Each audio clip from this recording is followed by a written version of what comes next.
आपको उसके अंदर की निहित शक्ति को ढूंढना है। उस व्यक्ति को महसूस हो जाता है कि इसने मुझे पहचान लिया।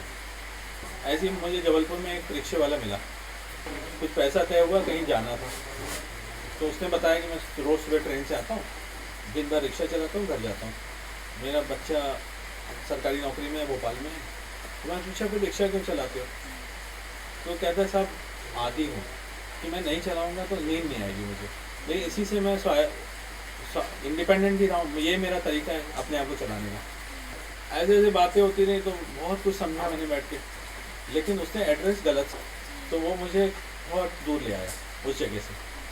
तो मैं कहा मुझे वहाँ जाना है, जाना तो है, तो अब वहाँ तक का किराया बताओ।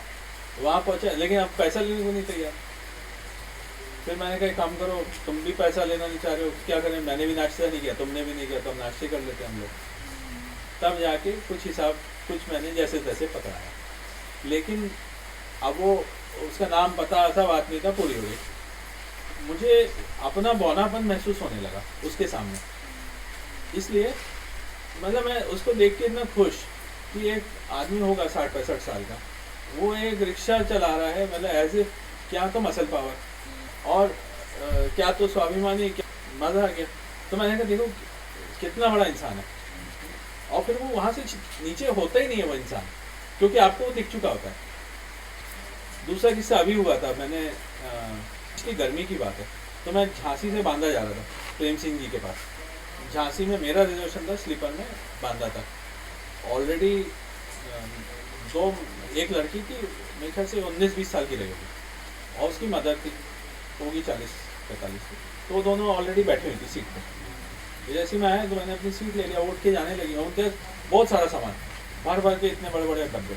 तो उठ के जाने लगे, मैंने कहा जाओ मत, बैठ जाओ, यहीं बैठ जाओ। कि कहाँ जाओगे? वो कह रहे थे हम बाथरूम के पास जाके बैठ जाते हैं। मैंने कहा बैठ जाओ, यहीं बैठ जाओ, अगर मेरा रास्ता भी छोटा है, अभी कोई है भी नहीं।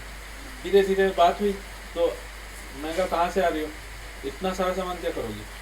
तो बताया हम चूड़ी लेने गए थे फैजाबाद, फैजाबाद से आगरा है, आगरा से ट्रेन पकड़ी, अब ये बांदा तक जाती है, वहाँ तक बांदा से एक स्टेशन पहले हम उतरेंगे। फिर मैंने पूछा चूड़ी अभी इस मौसम में? कहते नहीं, नवरात्र आ रही है, नवरात्र से पहले हम ले लेंगे, 10-12 हज़ार में हमारे 3 महीने का खर्चा हो जाएगा, निकल जाएगा। फिर पूछा अच्छा कहाँ बेचती हो चूड़ी? तो आप पहले तो बहुत बताइए हमारी दुकान है, फिर मैं कहा कहाँ पे? तुम मंदिर के सामने बताइए। इससे पूछने लगी आप क्या करते हो? तो मैंने थोड़ा बहुत समझाया, और धीरे धीरे धीरे धीरे बात होती रही, उनकी पूरी कहानी निकली। वो विडो हो गई थी बहुत यंग एज में, बच्चियाँ छोटी, 2 लड़कियाँ, एक की शादी हो गई गुड़गांव में, ठीक है। वो लड़की दोनों जब 3 साल 5 साल की थी, या छोटी बच्ची थी, तब ये विडो हो गई। तो मुझे समझाने लगी कि बहुत कम एज में विडो हो गई और कोई आगे पीछे नहीं, तो मैं अपने ही चूड़ी बेच बेच के मैंने यहाँ तक लाई हूँ चूड़ा। आइए अब मुझे वो दिक्कत हो रही है, क्योंकि अब आजकल चूड़ियों का चलन कम हो गया है। अब मैं अपनी लड़की को लेके जाती हूँ, क्योंकि मुझे समझ में नहीं आता कि पसंद क्या है लोगों की, तो ये सेलेक्ट कर देती है। और उतने में चर्चा होते फिर बोली कि भैया एक काम करना कि अगर लौटते समय आप हमारे यहाँ आ जाना, कि देख भी लेना कि हम लोग क्या करते हैं चूड़ी। मैं कहा ठीक है, लौटते में मौका मिलेगा मैं आऊँगा। अच्छा, उसमें और भी चीज़ें मैंने समझी, काफ़ी माहौल समझा कि अब कैसा माहौल है, पहले कैसे माहौल था। कहती जब मैं चालू की थी तो महिला होने के नाते मुझे बहुत दिक्कत थी, बहुत ज़्यादा लोग भी कुछ बोलते थे, बहुत तंग होती थी, लेकिन अब वो बात नहीं है। अब मुझे उसकी चिंता नहीं है, अब आराम से हो जाता है। टीसी लोग तंग करते हैं, थोड़ा मैं लड़ लेती हूँ कि मैं नहीं दे पाऊँगी टिकट का पैसा। ऐसे करके बातें होती रही, फिर उसमें भारत की बात हो गई, उसमें दुनिया भर की, फिर लड़की की बात हो गई, वो इसको करना क्या चाहिए।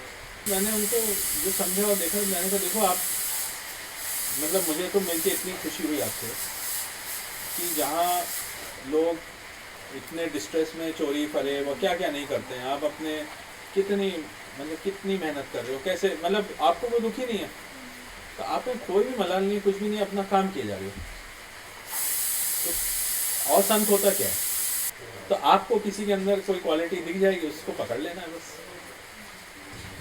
लेकिन अगर मन में बात भरा हुआ है, पहले से कुछ है, पहले से आप बहुत ज्ञानी हो, तो फिर नहीं हो पाएगा।